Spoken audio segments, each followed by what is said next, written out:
Hola chicos, buen día, ¿cómo están? Buenos días, Miss. ¿Bien usted?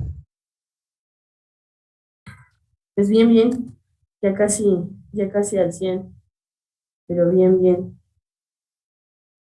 Ok, vamos a ver. Nos quedamos en,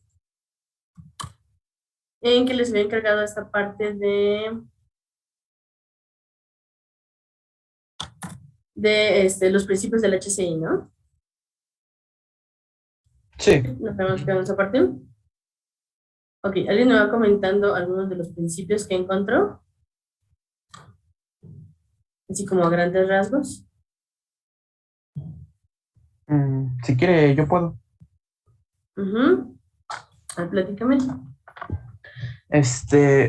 Como comentó en la clase, realmente hay varios autores y Ujú. tal vez muchos de ellos tienen como que diferentes propuestas, pero en Ajá. sí yo encontré como 6 ideas principales, digámoslo así, para que muchos de los autores concordaban. Por ejemplo, Ujú. uno de ellos era de que se tenía que reducir la carga cognitiva, o bien conocido como ley de Miller, algunos autores así lo nombraban. Ya leyendo un Ujú. poco más sobre lo que trataba era de que buscaba reducir como que el peso en la visión de lo que se está mostrando, para no hacer pesado una lectura o un vistazo rápido a la página o lo Ujú. que se esté creando. La otra que encontré fue una que se llama Ley de Jacob, en donde se supone o se plantea que a los usuarios les gusta lo que conocen. O sea, que no se trate Ajá. de, No sea como, nuevo, ¿no? Las ajá, cosas. sí, de Ujú. sobreinventar o intentar ser más creativos, sino que hay que utilizar lo que ya se conoce para ser mejor. Ok, ajá. También encontré el efecto von Restorff, que dice que si quieres que la gente recuerde algo, haz que se destaque, pero también teniendo en cuenta lo que se vio anteriormente, de que a los usuarios les encanta lo conocido. No tienes que exagerar las cosas, simplemente hace que se destaquen de una forma que para el espectador sea bueno. Ok. Eh, También encontré uno que le llaman como el patrón F, que es un diseño, bueno, más bien que se plantea que el diseño es para escanear y no para leer, para que así sea más fácil recordarlo. Ujú. También la ley de Hick, que nos dice que reduzcamos el número de estímulos y así conseguiremos una toma de decisiones más rápidas. O sea, no poner tantas cosas en un solo punto, sino una sola cosa Ujú. que con eso ya recordemos de lo que trata. Y por último, encontré de que se necesitaba la seguridad y la utilidad, o sea, optimizar las interfaces, el aspecto visual a las necesidades del Ujú. usuario. Ok, ok. Y como tal, eso fueron las cosas o las ideas que pude como que Se resumir de pueden los encontrar. diferentes Ujú. autores. Ajá. Ok, perfecto. ¿Alguien tiene algo diferente? O algo que haya faltado de lo que acaba de comentar su compañero? Sí, no, nadie. Pues aquí no. Eh, pues no sé si sea muy diferente a lo que dice Efraín. Digo, yo siento que a lo mejor tiene Ujú. cierta relación, pero como que yo lo encontré de otra forma. Eh, bueno, planteé aquí cosas como la usabilidad, la interacción, la Ujú. interacción más bien, interacción, lo que es experiencia de usuario y donde ahí en diferentes páginas de internet pues planteaban, ¿no? Esto de que pues si Ujú. es usabilidad, pues se tiene que hacer una creación de sistemas que sean eficientes, efectivos, seguros y útiles y que la experiencia de usuario pues tiene que procurar aspectos subjetivos que son como la satisfacción, diversión, entretenimiento, motivación o la estética. Además que Ujú. pues en la interacción más bien, perdón, tiene que, abarca aquí lo que es la interfaz de usuario, donde Sí. dice que los diseños tienen que ser fáciles, que deben ser comprensibles o que se deben comprender, eh, Ajá. y que tener una respuesta rápida y que no se, pues digamos, no se quiera tratar de ser muy innovador porque pues teniendo en cuenta, ¿no? De que pues por lo general, bueno, esto va a depender igual al área que se le va a dirigir este tipo de interfaces, pero por lo general cuando son usuarios que no son tan experimentados a lo mejor, por poner un ejemplo, ¿no? De nosotros siendo personas que pues están en el campo de la informática. Y pues a lo mejor nosotros sí podríamos identificar ciertas partes de una interfaz, pero si a lo mejor alguien del área de derecho, pues tal vez no sea muy comprensible, pues a lo mejor el cómo interactuar con una interfaz. Y pues es como hacerlo muy universal para todos para que no haya esta cuestión, ¿no? De que pues, no me gustó, no sé, una interfaz porque pues era complicada de usar o tenía símbolos que pues no entendía. Y ya por último, pues en la iteración, como se dice, lo que busca pues es evitar la sobresaturación de información y que pues el usuario siga estando dentro de, pues, ya sea en una interfaz o usándolo en una página de internet o cosas así, que siempre esté el mayor tiempo, dependiendo claro de pues, a qué tipo de funciones cumpla la interfaz junto a su software, se podría decir, o funciones. Y como tal, eso es lo que pues encontré de mi parte. Ok, perfecto. Bueno, al final del día encontramos, vayan activando su cámara para ir tomando su asistencia en lo que les sigo platicando. Entonces, al final del día, la información que pueden haber encontrado es como desde lo muy específico, como que no podemos, tenemos que tomar en cuenta estas cuestiones cognitivas de la información, etcétera, etcétera, hasta cuestiones un poquito más técnicas, como no es precisamente eso. Entonces, nosotros ya estamos, por ejemplo, no podemos ser innovadores en cuanto al diseño, tan innovadores en cuanto al diseño de una interfaz, precisamente por eso, porque el usuario también ya está acostumbrado a donde se encuentran los botones de abierto y de cerrado, de minimizar pantalla, donde busca el menú, o sea, todo ese tipo de cosas, al final de cuentas, siempre lo tomamos en cuenta. Y es algo que se tiene que tomar en cuenta para poder hacer uso o diseño de una interfaz de usuario. Ahora, independientemente de esta parte, déjenme ir tomando captura. Independientemente de esta cuestión, algo muy importante que debemos destacar, o que ustedes pueden haber encontrado también, por ejemplo, las herramientas de usabilidad, o en este caso, todos los parámetros de usabilidad también pudieron haberlo encontrado como principios del HCI. Entonces, globalizando de manera muy general, utilizando varios autores, logré estructurar, me lo presento para que se los muestre. Logré estructurar a grandes rasgos cuáles serían los posibles principios del HCI. ¿Ok?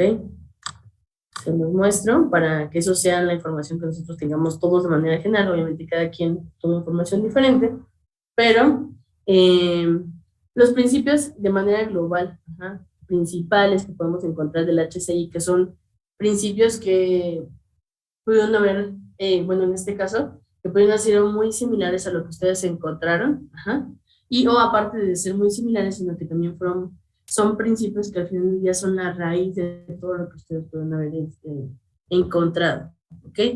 Primero que nada, ¿qué nos dice el primer principio? El diseño se basa obviamente en el entendimiento explícito de los usuarios de las tareas y de los ambientes.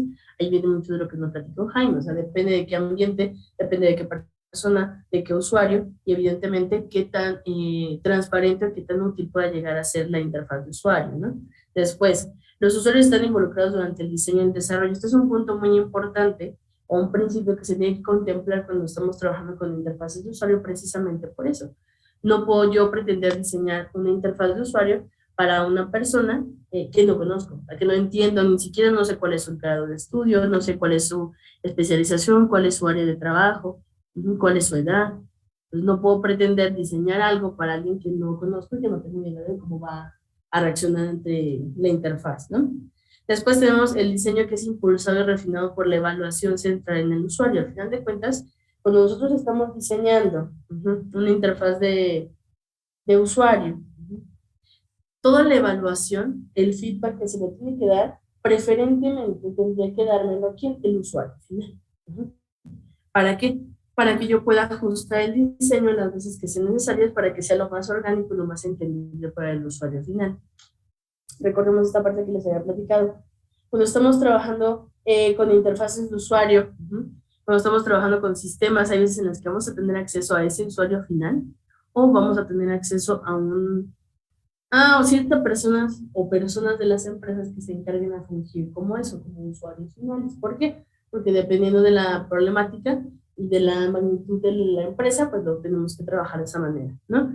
Después el proceso es iterativo, eso es total y completamente, pues digamos, obvio de alguna manera precisamente por lo mismo, porque cómo voy a tener una evaluación del usuario y cómo voy a hacer un refinamiento si no hago un proceso iterativo de esas acciones. Al final de cuentas tengo que estar haciendo una y otra vez el mismo refinamiento hasta que al final del día esa interfaz de usuario sea la indicada para el usuario final.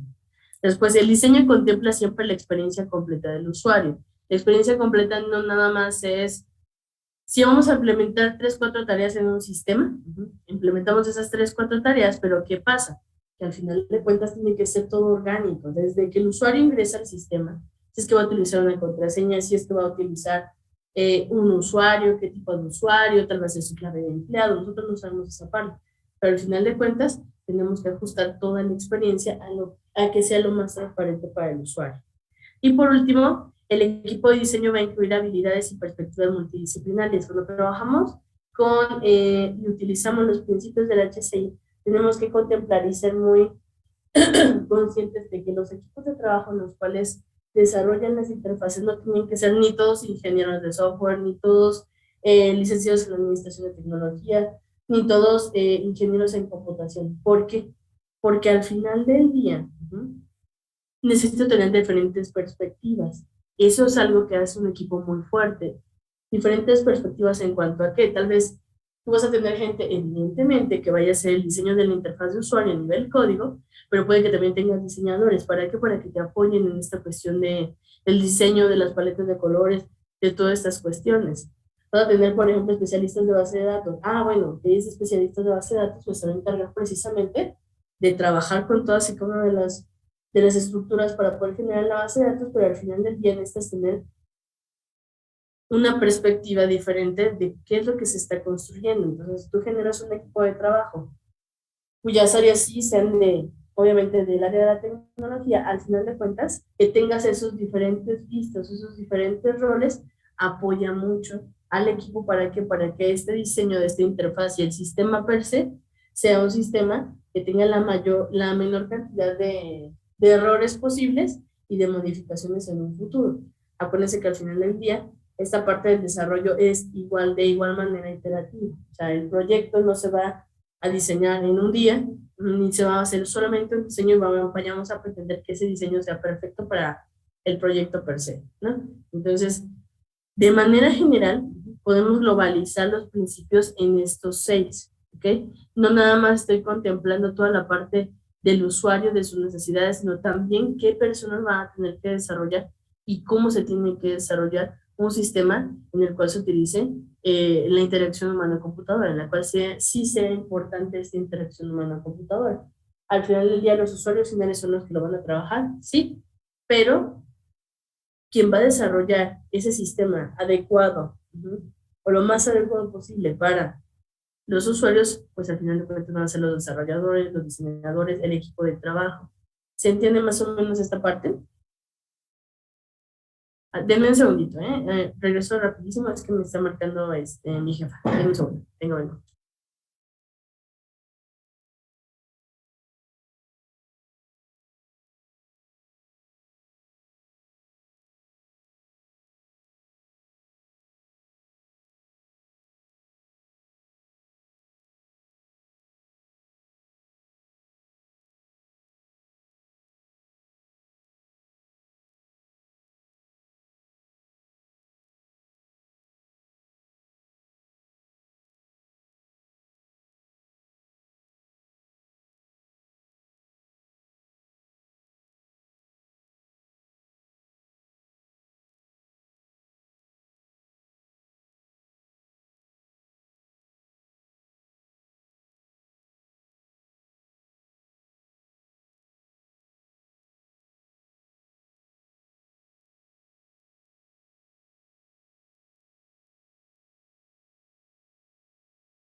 Ok, listo.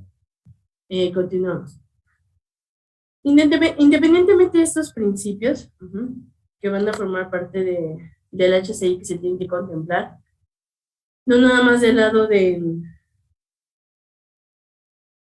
usuario, pero también del equipo de desarrollo, hay factores que se tienen que tomar en cuenta. Una cosa son los principios y lo que tengamos que hacer cuando estemos nosotros trabajando precisamente con esa parte del HCI. Hay algo o otra cuestión que es un poquito más aterrizada, que podemos entender de mejor manera a la hora de empezar a desarrollar, de hacer nuestro desarrollo de la interfaz. ¿Qué se tiene que tomar en cuenta? Bueno, se tienen que tomar en cuenta los factores que están relacionados precisamente con la interacción humana-computadora. Hay de muchos tipos. Primero que nada, como lo platicaron, como varios de ustedes lo mencionaron, por ejemplo, tenemos factores que son de organización, que es el entrenamiento, la capacidad, cuáles son los puestos de trabajo, si existen algunas políticas de uso. Por ejemplo, políticas de uso, bueno, depende del sistema, por jerarquía, pues los usuarios que van a poder tener acceso al sistema son estos. O algunos usuarios van a tener privilegios diferentes. ¿Por qué? Porque tienen una diferente jerarquía en la empresa. Depende de cómo se esté trabajando. Luego esta parte de los factores ambientales. No es lo mismo cuando yo, por ejemplo, voy a diseñar un sistema que es, por ejemplo, para el diseño, por ejemplo, de naves industriales, digamos. Entonces, son para arquitectos, para ingenieros civiles. No es lo mismo el sistema que va a utilizar el arquitecto en una oficina que el sistema que va a utilizar, por ejemplo, el ingeniero civil para poder ver en una tablet, en la obra, el rayo del sol. No es la misma interfaz con la que tienen que trabajar ambos. ¿Por qué? Porque al final de cuentas la iluminación, la ventilación es diferente. No, nosotros mismos lo hemos visto un ejemplo súper simple. Están con su teléfono sin brillo, salen a la luz del sol, quieren ver su teléfono, no hay nada. Es exactamente esa misma idea. No podemos nosotros pretender generar o colocar un servidor en una empresa. ¿Para qué? Para tener ahí una base de datos, tal vez de las transacciones, y colocar nosotros el servidor en un ambiente sin ventilación, un ambiente que no tenga suficiente luz, suficiente ventilación, que no tenga aire acondicionado, todo ese tipo de cuestiones son indispensables para que el servidor pueda trabajar muy eficiente. Si no, si toda la información va a estar centralizada, pues nosotros podemos colocar ahí hasta un mismo cortocircuito y nosotros somos responsables de perder la información. Entonces, son cuestiones que se tienen que tomar en cuenta, como las de salud y seguridad también, que viene exactamente de lo mismo. ¿Cuáles son los usuarios? ¿Cuál es su motivación, su satisfacción? ¿Cuál es la experiencia que ellos tienen? Para eso hago este proceso iterativo, para poder conocer realmente cuál es la respuesta que tiene el usuario ante el sistema que se está desarrollando. Confort, ¿cuál es dónde va a estar trabajando el sistema, sobre qué tipo de sistema computacional va a estar trabajando, etcétera. Interfaz de usuario, ¿no? Todo. Si vamos a utilizar dispositivos de entrada, de salida, cuáles van a ser esos dispositivos, o no vamos a conectar absolutamente nada porque va a ser un sistema que no le vamos a poder meter datos. ¿Qué tipo de gráficos? ¿Qué lenguaje natural? ¿Qué multimedia vamos a utilizar? ¿Cuáles son las tareas que vamos en este caso, sistematizar, en este caso, hacer un poquito más orgánicas para el usuario?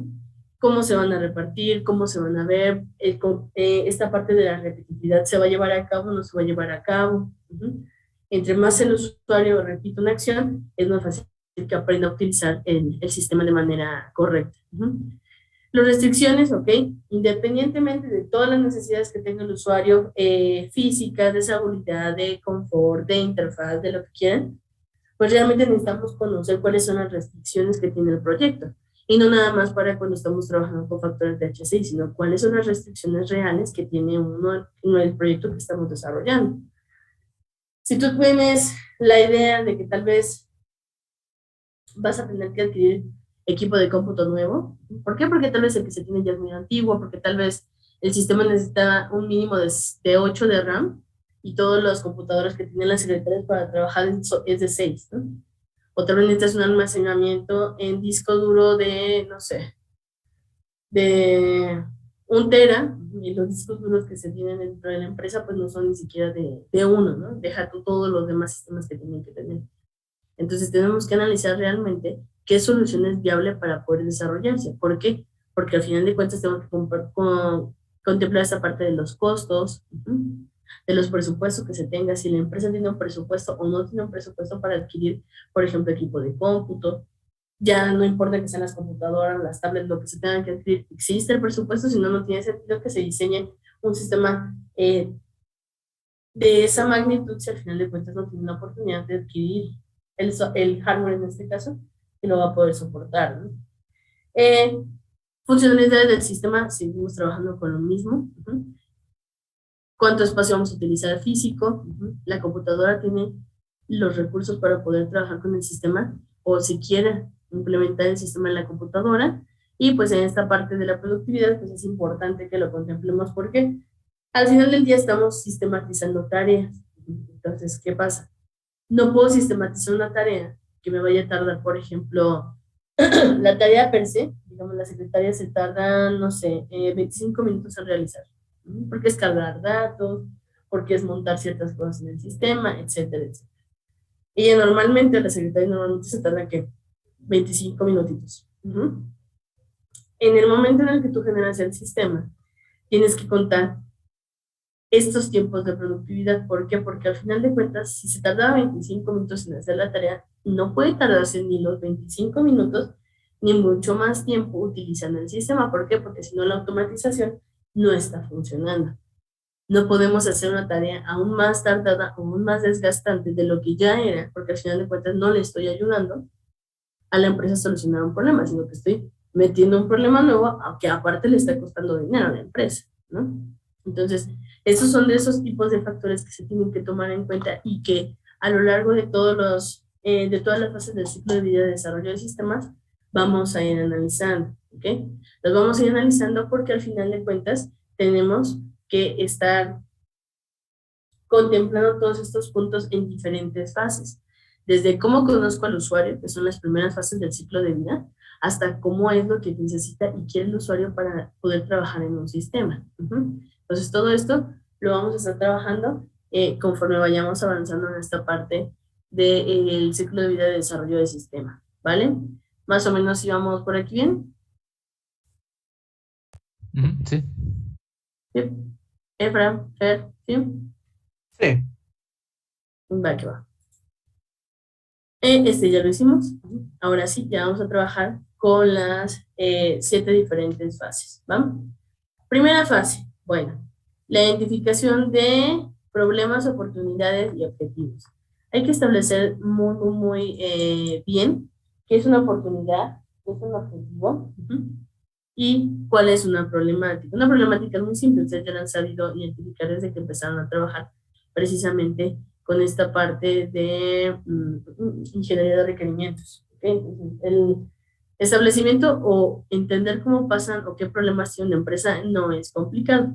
Ahora, ¿qué va a hacer el analista en esta primera fase? Bueno, primero que nada se va a encargar de identificar correctamente cuáles son los problemas. ¿Cuáles son los problemas que existen en la empresa? ¿Cuáles son las oportunidades y los objetivos? Primero, debemos de analizar realmente qué es lo que está ocurriendo dentro de la empresa. Para eso identificamos a los diferentes tipos de stakeholders. Los diferentes tipos de stakeholders no nada van a ser las personas que vienen y nos contrataron como empresa, como por ejemplo puede ser el CEO, el representante de compras, el representante de ventas, porque tal vez de ahí se va a generar el sistema del área de ventas. No necesariamente solamente la persona que acude con nosotros, eso ustedes ya lo saben. Al final de cuentas, todos los stakeholders van a ser todas aquellas personas que se van a ver involucradas o que tienen un grado, ahora sí que se ven involucradas durante los procesos que se quieren automatizar. Si yo quiero automatizar, por ejemplo, la nómina y el área de ventas, pues voy a tener que involucrar a ciertas personas de cada una de las áreas, de diferentes jerarquías. Por ejemplo, puede ser el jefe de área, el responsable de, no sé, del área de ventas, vamos a tener que involucrar también a ciertas personas, por ejemplo, como algunos, por ejemplo, encargados de ventas locales, nacionales, internacionales, si es que las tenemos. Entonces, depende de las necesidades que tenga el sistema, pero tengo que lograr analizar con honestidad lo que está ocurriendo dentro de la empresa.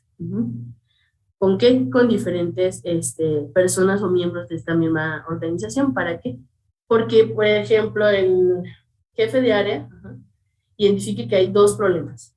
Ok, perfecto. Para el jefe de área solamente existen dos problemas. La realidad es que tal vez para el gerente de piso existen 4 problemas.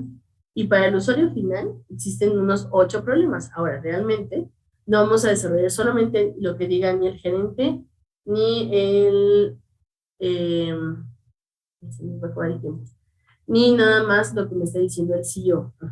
Entonces, tengo que analizar concretamente qué es lo que ocurre dentro de la empresa para poder identificar tanto problemas como oportunidades y como objetivos. ¿Okay? Entonces, los problemas los voy identificando conforme voy platicando y conociendo los diferentes tipos de stakeholders y entender realmente cuáles son los problemas que ponen dentro de la empresa. O sea, no le creo a uno 100%, no le creo al otro al 100%. Tengo que hacer un recopilado de información para analizar esa información y decir, ok, ¿sabes qué? Realmente existen 6 problemas. De esos 6 problemas, 2 se pueden resolver de manera muy fácil trabajando una automatización, por ejemplo, de la nómina.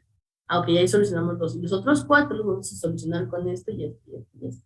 Pero primero necesito conocer cuáles son los problemas. Ahora, las oportunidades van a residir en las situaciones que el analista cree poder mejorar mediante el uso del sistema que se está generando o el sistema que se está mejorando. Recordemos que los proyectos no todo es desde cero ni todo es trabajando sobre un sistema existente, ¿no? Las oportunidades va a tratar de identificar el analista de sistemas, como por ejemplo, ok, digamos que una empresa dentro de sus objetivos organizacionales, tal vez para a corto plazo, sea que sus ventas aumenten, no sé, en un 5% cada año. Ok, perfecto. Entonces, ya conoces tú cuál es la meta de la organización. Tal vez ahora, en lugar de solamente tener un sistema que sea, por ejemplo, digamos que es una empresa pequeña, ¿no? Una empresa pequeña que vende ropa, por ejemplo. Ok. Pues entonces, necesitan un sistema que le ayude precisamente a administrar esta parte de las ventas porque tal vez tienen 2 sucursales y se quieren ampliar a 4. Entonces, controlar lo que ocurre en cada sucursal, las ventas que se hacen, las devoluciones, etcétera, no es tan fácil. Entonces, ese sistema le tiene que ayudar precisamente a la organización a que, pues, ver cuáles son las ventas, cuáles son los cortes de caja al día, o sea, todo este tipo de situaciones aunadas a las ventas.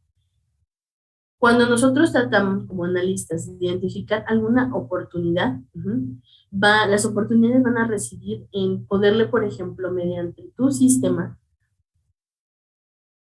proveer una ventaja competitiva a la empresa frente a sus competidores. Evidentemente, tiendas de ropa, hay muchísimas, desde empresas súper grandes como lo son, no sé, Zara, el conjunto que es Zara, Pull&Bear, toda esta parte, hasta como por ejemplo lo que es Navy, tenemos X cantidad de tiendas departamentales, entonces la competencia es grande.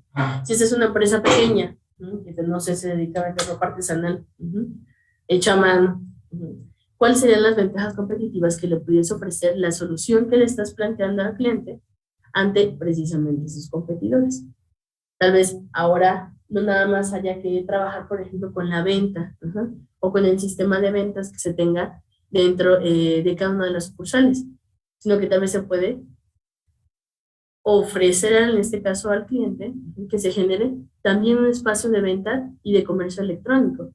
Al final de cuentas, es una ventaja que va a tener frente a otro tipo de empresas pequeñas, como es de textiles, no sé, hechos a mano, artesanales, que solamente tienen tiendas físicas. Y ante esta situación que estamos viviendo como la pandemia, pues le va a ofrecer una ventaja competitiva a la empresa. Entonces, dependiendo de qué tipo de empresa, nosotros vamos a poder identificar oportunidades dentro de ella. Estas oportunidades se pueden ofrecer como soluciones a las problemáticas. Al final de cuentas, el sistema no nada más va a ser un sistema que sea para las ventas locales, por ejemplo, de las 2 tiendas que tenían, no sé, en Querétaro, en el centro, sino que como ya va a ser un sistema de comercio electrónico, esos mismos sistemas se pueden utilizar en las computadoras que son las encargadas donde se encuentra la caja de cada una de esas tienditas. Entonces tú ofreces una ventaja competitiva y le solucionas un problema existente al usuario. Algo así es más o menos empezar a identificar las oportunidades. Ahora, identificar los objetivos que tiene tanto el proyecto que tú vas a trabajar como analista de sistemas, como los objetivos que existen dentro de la empresa. La empresa es a dónde quiere ir. Este ejemplo de la textilera artesanal. Al final de cuentas, pues ellos quieren tal vez abrir una sucursal más. Tienen 2 sucursales y quieren abrir una más. Entonces, quieren abrir una sucursal más, quieren aumentar sus ventas, pues hay que trabajar tanto con el comercio electrónico, que le ofrecería una ventaja competitiva a la empresa, como también empezar a trabajar esta problemática que ellos tenían.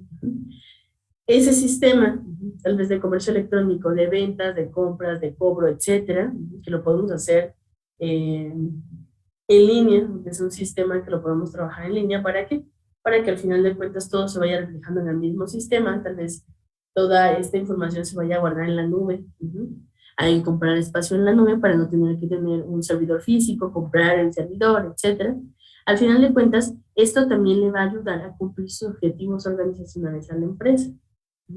¿Por qué? Porque al final del día, desde cualquier dispositivo que soporte el sistema, que puede ser montado en línea, que puede ser montado en un servidor que simplemente con consultarlo podemos nosotros ingresar al sistema con usuarios, con contraseñas, con lo que ustedes gusten, pero pueden entrar a él. ¿Eso qué significa? Que estoy aquí identificando tanto las problemáticas como los objetivos, como las oportunidades. Estoy prohibiendo una solución que mejore la competitividad de la empresa ante la competencia y también estoy ayudándole a que sus objetivos sean un poco más fáciles de cumplir. Si en las 2 tiendas que tenían de repente tenían pérdidas, de repente había prendas que se perdían o porque también en las empresas de ese tipo de rubros se tienen contemplado esta parte del robo. Realmente si está siendo eficiente lo que están haciendo o no, y este sistema puede ayudarles precisamente a eso, porque es un sistema de ventas que van a ser o que vamos a nosotros manejar con un servidor, pues al final de cuentas todas las prendas tienen que estar inventariadas, todo tiene que estar registrado en el sistema. Si la prenda 7,425 se vendió y después se regresó, se tiene que volver a regresar al sistema. ¿Por qué? Porque la vamos a vender o la vamos a poner tal vez en la parte de remates, ¿no? Porque tiene un daño. Entonces, todo ese tipo de cosas se toman en cuenta y dependiendo de lo que el analista sea capaz de identificar, puede ayudar a determinar cuáles son las problemáticas, cuáles son las oportunidades y cuáles son los objetivos en los que puede ayudar el sistema que se tiene que desarrollar.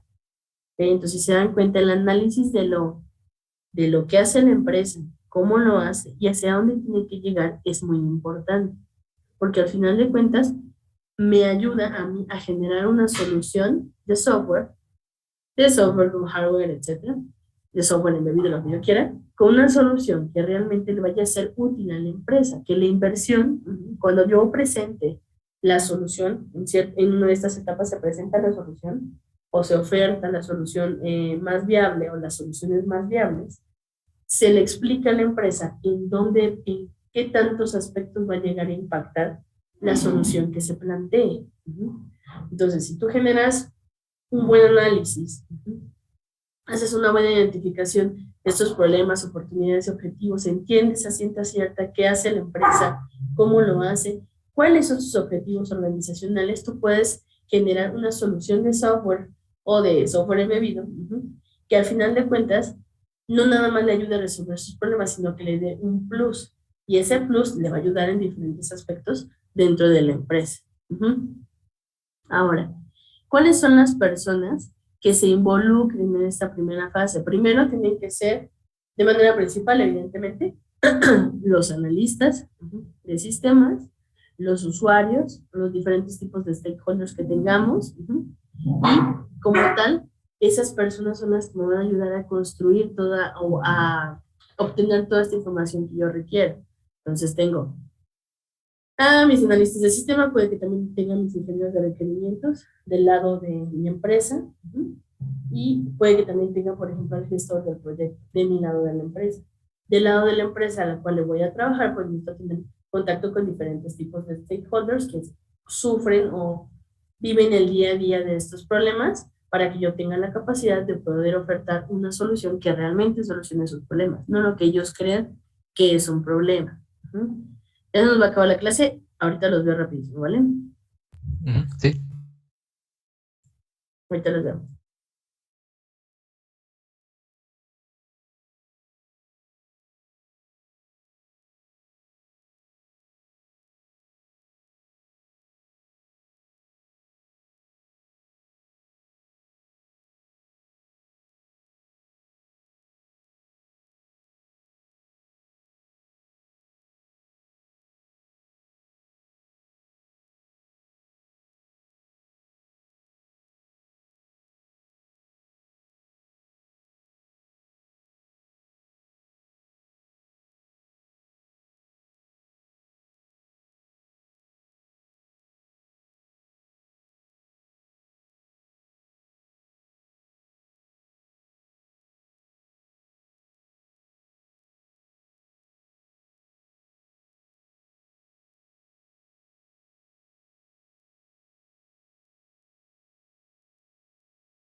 Ok, listo. Entonces, de manera general, ¿ok? Problemas, pues el problema es identificar los problemas muy complicado, el mismo usuario te los va comentando. Identificar oportunidades y objetivos va a depender de la investigación que yo genere como analista.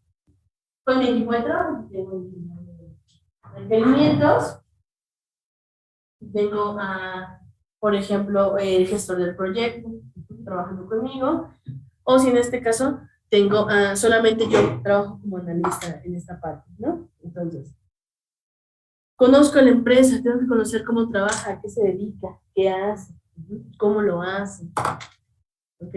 ¿Cuáles son sus objetivos de crecimiento, tal vez anual? ¿Cuáles son sus objetivos de trabajo? ¿Ok? ¿Cuáles son sus estrategias?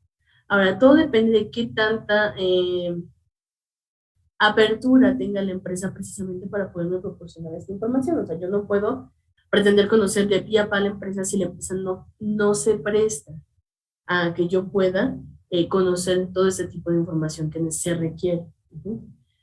Si la empresa se pone muy especial, o si el acceso a la información dentro de la empresa se ve, pues ahora sí que un poco entorpecido, precisamente por políticas de seguridad, por todo ese tipo de cuestiones, pues al final de cuentas lo único que voy a poder analizar van a ser precisamente estas problemáticas y dar una solución a las problemáticas. No voy a poder ofrecer un sistema que les ayude a sus objetivos, a que este sistema les dé una ventaja competitiva, por ejemplo, o que el sistema que se trate de generar, pues les ayude a lograr algún objetivo organizacional si yo no los conozco. Si no los conozco, pues al final de cuentas no pasa nada, intento resolver o generar una solución de software que les ayude a resolver sus problemas y hasta ahí. Si tengo la oportunidad de conocer o adentrarme un poquito más en esta parte de sus objetivos, las estrategias, cuál es, al final de cuentas, lo que quieren lograr en el año o una meta a corto plazo, 4 o 5 años, qué es lo que quieren hacer, pues puedo lograr generar una o varias soluciones que me permitan ayudar a la empresa a lograr esos objetivos, ¿no? Entonces todo depende si tengo el acceso, si no tengo el acceso. Ahora, las personas involucradas, al final de cuentas, van a tener que ser los diferentes tipos de stakeholders que identifique dentro de la empresa, que entre ellos van a estar los usuarios finales, que entre ellos van a estar los jefes de área, que entre ellos tal vez esté la gente, por ejemplo, de base de datos. ¿Por qué? Porque necesito saber cómo alimentar el sistema, etcétera, ¿no? Y obviamente van a estar los analistas o la gente que está del lado de la empresa, que va a hacer el desarrollo, como puede ser el gestor del proyecto, como puede ser el ingeniero de requerimientos, como pueden ser los analistas, ¿no? Que trabajan en esta parte. Al final de cuentas, ellos van a ayudar a coordinar el proyecto y con ellos se tiene que trabajar para poder hacer el desarrollo de la solución. Ahora, ¿cómo o bajo qué, utilizando qué técnicas de análisis de información yo voy a obtener toda esta información? Sea poca porque nada más me den la oportunidad de conocer los problemas, o sea, toda la información que yo requiera y me gustaría tener, porque la empresa tiene una apertura muy buena con nosotros. Bueno, ¿cómo voy a realizar? Aquí tengo que hacer o tomar mano de qué? De diferentes, tengo que tomar mano de diferentes técnicas de obtención de información. La mayoría de estas técnicas de obtención de información hablan mucho, por ejemplo, de las metodologías de investigación.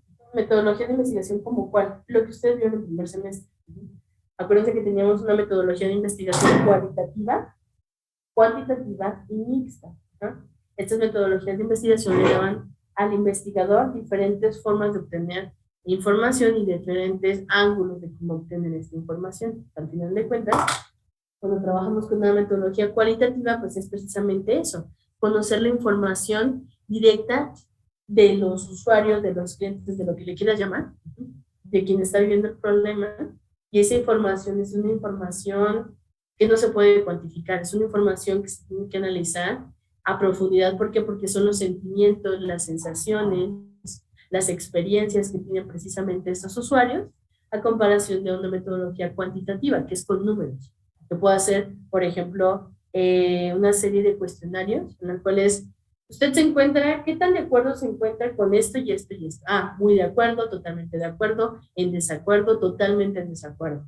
Entonces, eso yo lo puedo cuantificar, puedo darle números y puedo establecer unos resultados en base a esos números.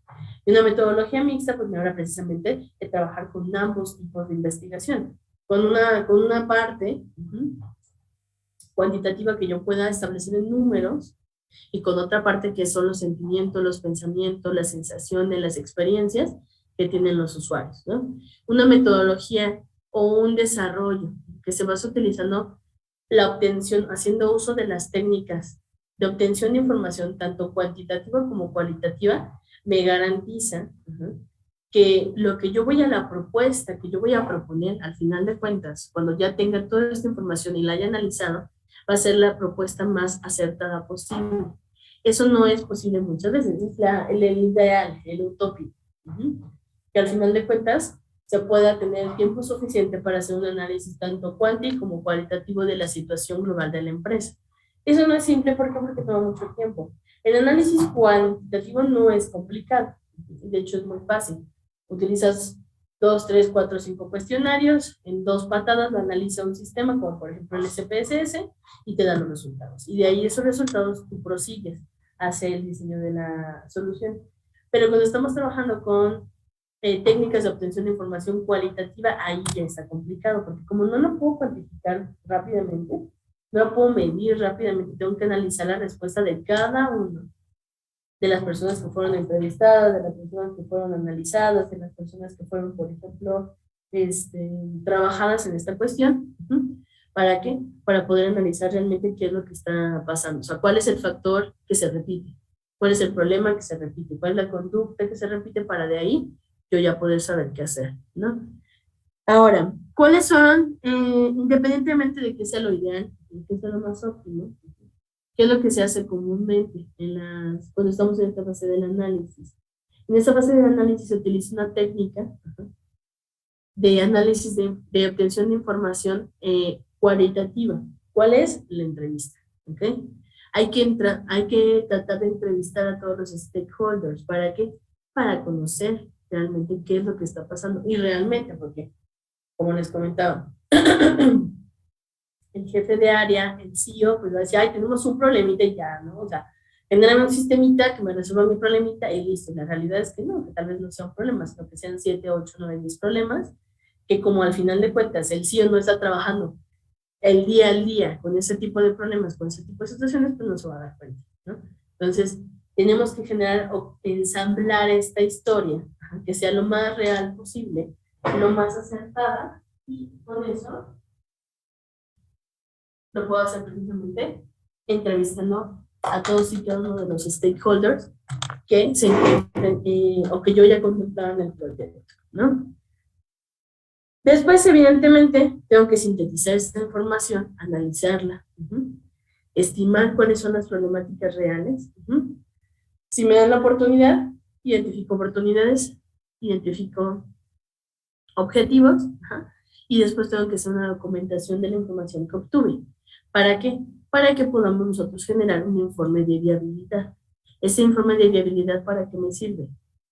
Para entender cuáles son las problemáticas reales, las oportunidades si tengo el chance, los objetivos y qué se puede resolver y qué no.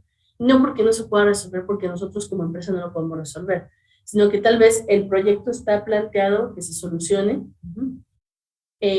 tal vez en 6 meses. Y en 6 meses tal vez lo único que tú puedas implementar en el sistema sea la solución a 3 problemas de esos 10 problemas que existen. Hay que trabajar la viabilidad del proyecto, el alcance que vamos a tener y qué sí se va a poder hacer y qué no se va a poder hacer en la cantidad de tiempo que se tenga. El ideal para un desarrollo de un proyecto es que no se tenga un límite, ni en costo, en tiempo, en nada. Eso sería el utópico del asunto, pero la realidad es que nunca pasa. O tienes un límite de tiempo, o tienes un límite de dinero, o tienes un límite de X cantidad de recursos, ¿no? Tal vez tú tengas una limitante como empresa de tu recurso humano, porque tal vez tú eres una pequeña startup, entonces no puedes aceptar un proyecto tan grande que no te dé la gente que tú tienes para trabajar en él. ¿Por qué? Porque eso significaría contrataciones para ti como empresa, y pues es todo, ¿no? Es seguro y X cantidad de cosas cada vez que se contrata a alguien, ¿no? Ahora, después del informe de viabilidad, este informe de viabilidad a mí me va a servir precisamente para eso, para poder plasmar la solución del proyecto y también los problemas que se tienen, las oportunidades, los objetivos y realmente cuáles son los recursos con los que contamos, tanto como nosotros como empresa que lo vamos a desarrollar, como la empresa a la cual se lo tenemos que desarrollar. Este informe de viabilidad no es un informe sencillo, no es un informe fácil, precisamente por eso, porque es el antes de que se empiece a desarrollar todo, antes de que se empiece a diseñar, antes de que se empiece a todo. Este informe de viabilidad no se compone o no lo generamos solamente y completo en esta primera fase. En esta primera fase del análisis del ciclo de vida de desarrollo de sistemas no se completa al 100% este informe de viabilidad. ¿Por qué? Porque se necesita información de parte del sistema, así como la de los usuarios. Necesitamos informaciones de diferentes puntos, pero se tiene que empezar a construir este informe de viabilidad. ¿Para qué? Para empezar a analizar con la administración, o en este caso las personas que nos contraten, pues más o menos qué se va a tener que empezar a hacer. De los 10 problemas que ya se identificaron, ¿se van a poder desarrollar los 10 o no? Porque no tenemos el coste, porque no tenemos el tiempo, porque no tenemos el recurso. O sea, ¿qué se va a poder hacer y qué no se va a poder hacer? ¿Ok? Necesitamos empezar a construir este informe de viabilidad para empezar a ver qué es lo que se tiene que hacer, de dónde vamos a partir. ¿Ok? Y que empiece a tomar una decisión la administración y que entienda qué es lo que está sucediendo. Es como que genero toda esta información, este análisis en diferentes técnicas de obtención de información, cuánto y cuál y lo que ustedes gusten. Y sobre eso empiezo a construir este informe de viabilidad. Empiezo a construir este informe de viabilidad también para tener en contexto a las personas que me están contactando. Al final de cuentas vamos a tener en contexto a los usuarios finales y lo tenemos en contexto al CEO.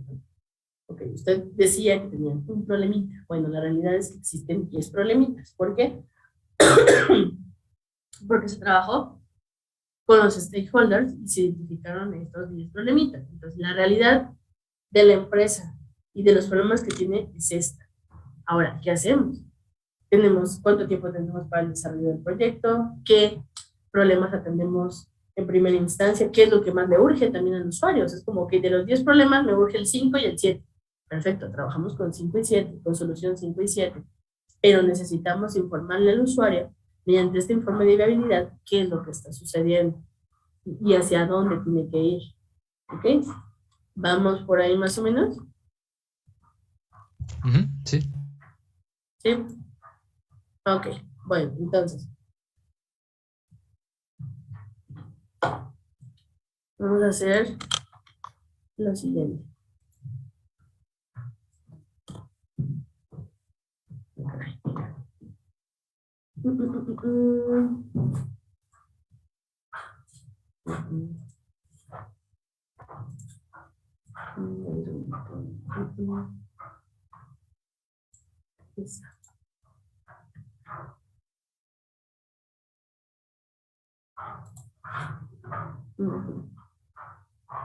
Ok, vamos a hacer varias cosas, ¿vale?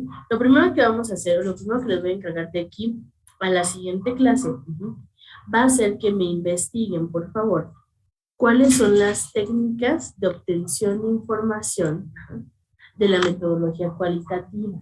¿Qué van a tener que hacer? De hecho, esto ya lo van a ver aquí en Classroom para la siguiente clase, ¿ok? Eso va a ser para antes de entrar a la siguiente clase, ¿ok? ¿Dijo cualitativas? Ajá, de hecho ahorita ya lo pueden ver. Ya lo quieren ver en Classroom, ya lo pueden ver. Disculpen el ruido porque mi perrito está corriendo como loco en la casa, entonces escucho un desastre. Esta parte de la metodología cualitativa, ¿qué van a tener que hacer? Bueno, no nada más existe la entrevista, existen muchos métodos o técnicas, en este caso de obtención de información. Ahora, van a tener que generen lo que gusten, ¿sale? Una tabla, un cuadro, un mapa, lo que gusten. Un cuadro sinóptico, un mapa conceptual, una tabla de organización de información, como ustedes se sientan más cómodos, hagan lo que quieran, ¿sale? ¿Qué van a tener que colocar? El nombre de la técnica de obtención de información, la descripción de qué es la técnica de obtención de información y, en caso de que la técnica se preste, la cantidad de personas sobre la cual podemos trabajar la técnica. O sea, como la entrevista, por ejemplo, se puede trabajar con una persona, cuáles son los tipos de entrevista que existen. Pues existe la entrevista estructurada, semiestructurada, o sea, de manera general. La técnica que es, si tiene tipos, qué tipos son, de manera muy general, como este y este y este. Bueno, la entrevista se genera para poder entablar un diálogo basado en una serie de preguntas que pueden ser estructuradas, no estructuradas, y tenemos la entrevista estructurada, la semiestructurada y la no estructurada. Listo. Por ejemplo, hay otro tipo de técnicas que son técnicas, por ejemplo, de trabajo de grupo. Ok, pues se recomienda que estas técnicas se apliquen en grupos no mayores a 15 personas.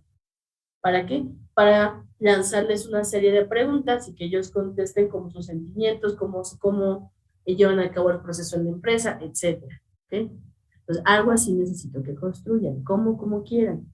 como una tabla, como un cuadro, como un mapa, lo que le tiene su corazoncito. Ujú. Pero necesito que lo estructuren para que conozcamos cuáles son los diferentes tipos de técnicas que se pueden utilizar para obtener la información. Ujú. Si bien la entrevista es una de las más empleadas, no es la única. ¿Va que va? Ujú, sí. Sí, maestra. Va que va. Vayan prendiendo su cámara para la segunda parte de su asistencia. Recuerden que tienen que tener prendida la cámara, si no, no les tomo asistencia. Por favor. Perfecto. ¿Dudas de la tarea, de lo que vimos? ¿No? ¿Todo bien?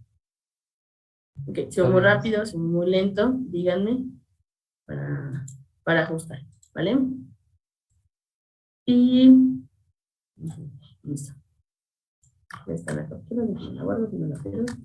Y ya está habilitada la entrega en Clash. Entonces, tiene hasta la siguiente clase. No hay prisa, no me estreso, no me preocupo, pero sí lo tengo que trabajar. ¿Ok? ¿Dudas? ¿Preguntas? ¿Algo? Todo claro, ¿No? miss. Todo bien. ¿Todo bien? Perfecto. Bueno, igual un aviso parroquial. Ujú. Quien no se haya podido inscribir a los talleres, ajá, todavía se puede inscribir a los talleres sin ningún problema. O sea, nada más el día viernes fue el único día para la inscripción. La maestra Viviana puso, creo que en la página de educación continua y en la de Facebook de la facultad, no sé si en las dos o nada más en una, chequenlo.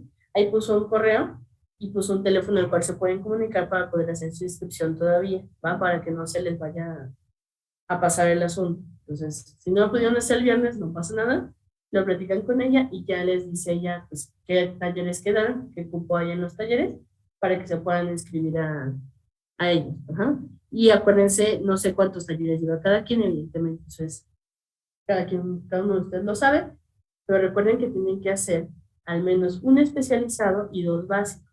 Si hago dos especializados y un básico, si hago tres especializados, no importa. Lo importante es que sea al menos un especializado. Ya ustedes sabrán qué hacen con los demás. Un especializado al menos sí o sí, ya los demás pueden ser de lo que sea. ¿Va? Acuérdense que ese es un requisito para el egreso. ¿Va? ¿Qué pasó, Gemma? Yo nomás tengo una duda. Ahí en la oficina de educación continua, ¿de qué horarios a qué horas podemos ir a recoger nuestro comprobante o certificado de haber tomado un taller? Ujú. Pues mire, acuérdense que primero que nada tienen que pasar el taller con 8. Si no lo paso con 8, no me van a dar mi constancia, ni siquiera la genera, ¿vale?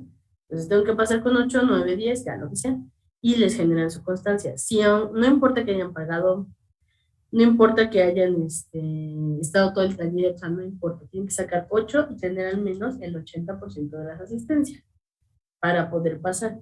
Digamos que pasaron, bueno, en la oficina de educación continua está abierta de 9 a 3, ¿ok? Ahora, eh,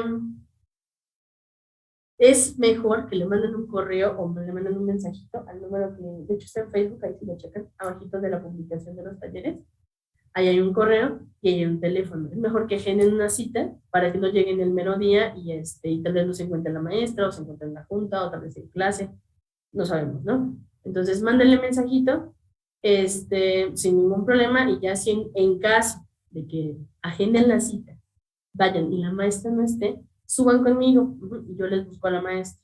¿Va? Como de, ay, dices que me le dije a la maestra Viviana que a las 11 y no está. Ah, pues no pasa nada, suben al cubículo 12, y ahí los veo y ahí trato de contactar a la maestra, ¿vale? Pero traten primero de generar la cita. Ahora, ¿con qué datos tienen que ir? ¿Cuándo tomaste el taller? ¿Qué taller era? Digamos que lo tomaron en el 2021 uno. Ah, pues en el 2021 tomé mantenimiento. ¿Ah? Y fue con el maestro tal. Y saqué, se supone que 8 porque me dijeron que saqué 8. Ah, entonces ya con esos datos, no nada más la maestra Michelle lo busca, sino que también cualquier persona que tenga ahí de servicio los ayuda. ¿Va? Ahora, punto muy importante. Aquí hay dos sopas. O recogen el documento y lo guardan muy bien, porque estamos de acuerdo con el en cuarto, de aquí a que salgamos faltan 2 años. Ajá. lo guardan muy bien, o mejor no lo muevan en educación continua, que esté guardado en educación continua. Ahí, si se les pierde a alguien en educación continua, es su problema de educación continua. Pero si se les pierde a ustedes, ahí sí va a ser un problema, porque van a tener que solicitar otra vez la carta y pedirle el favor a la maestra Michelle, etcétera, etcétera. Entonces, si ahorita no lo ocupan, y saben que son de esas personas que van a perder el papel, no lo saquen, ¿ok? Déjenlo ahí. Ya cuando vayan en servicio o en prácticas, ahora sí ya lo sacan. Cuando ya se vayan a titular, ahora sí ya lo sacan. No lo vayan a perder, porque si no, después va a haber problema. Entonces, si no lo ocupan, nada más si quieren, pregúntenle a la maestra si pasaron, si no pasaron, si no sabían, si habían pasado en el taller, y listo, no lo recojan, que lo mantengan ahí guardado. Ajá. Eso, mucha gente lo hacía cuando yo también estuve en educación continua, mucha gente lo hacía precisamente para eso, para que no estuvieran perdiendo los papeles. Entonces, ustedes van a verlo, si ustedes son súper organizados por la vida y no lo van a perder, hagan la cita con la maestra, recójanlo y guárdenlo muy bien. Porque esos 3 papeles, en donde acrediten sus talleres, se los van a pedir a la hora de que ustedes empiecen a tramitar su titulación. Entonces, si lo pierdo, ya van en el asunto. Entonces, esa es como recomendación general. Si no lo quieren hacer, no pasa nada. Ustedes deciden, ¿vale? Sale pues, perfecto. Entonces, empiecen a hablar con sus tutores para que también sigan con esta parte de la tutoría. Y nos vemos en la siguiente clase y entramos de lleno, ¿va? Sí. Perfecto, chicos. Nos vemos. Cuídense. Buen día. Luego, nos vemos. Bye. Bonito día.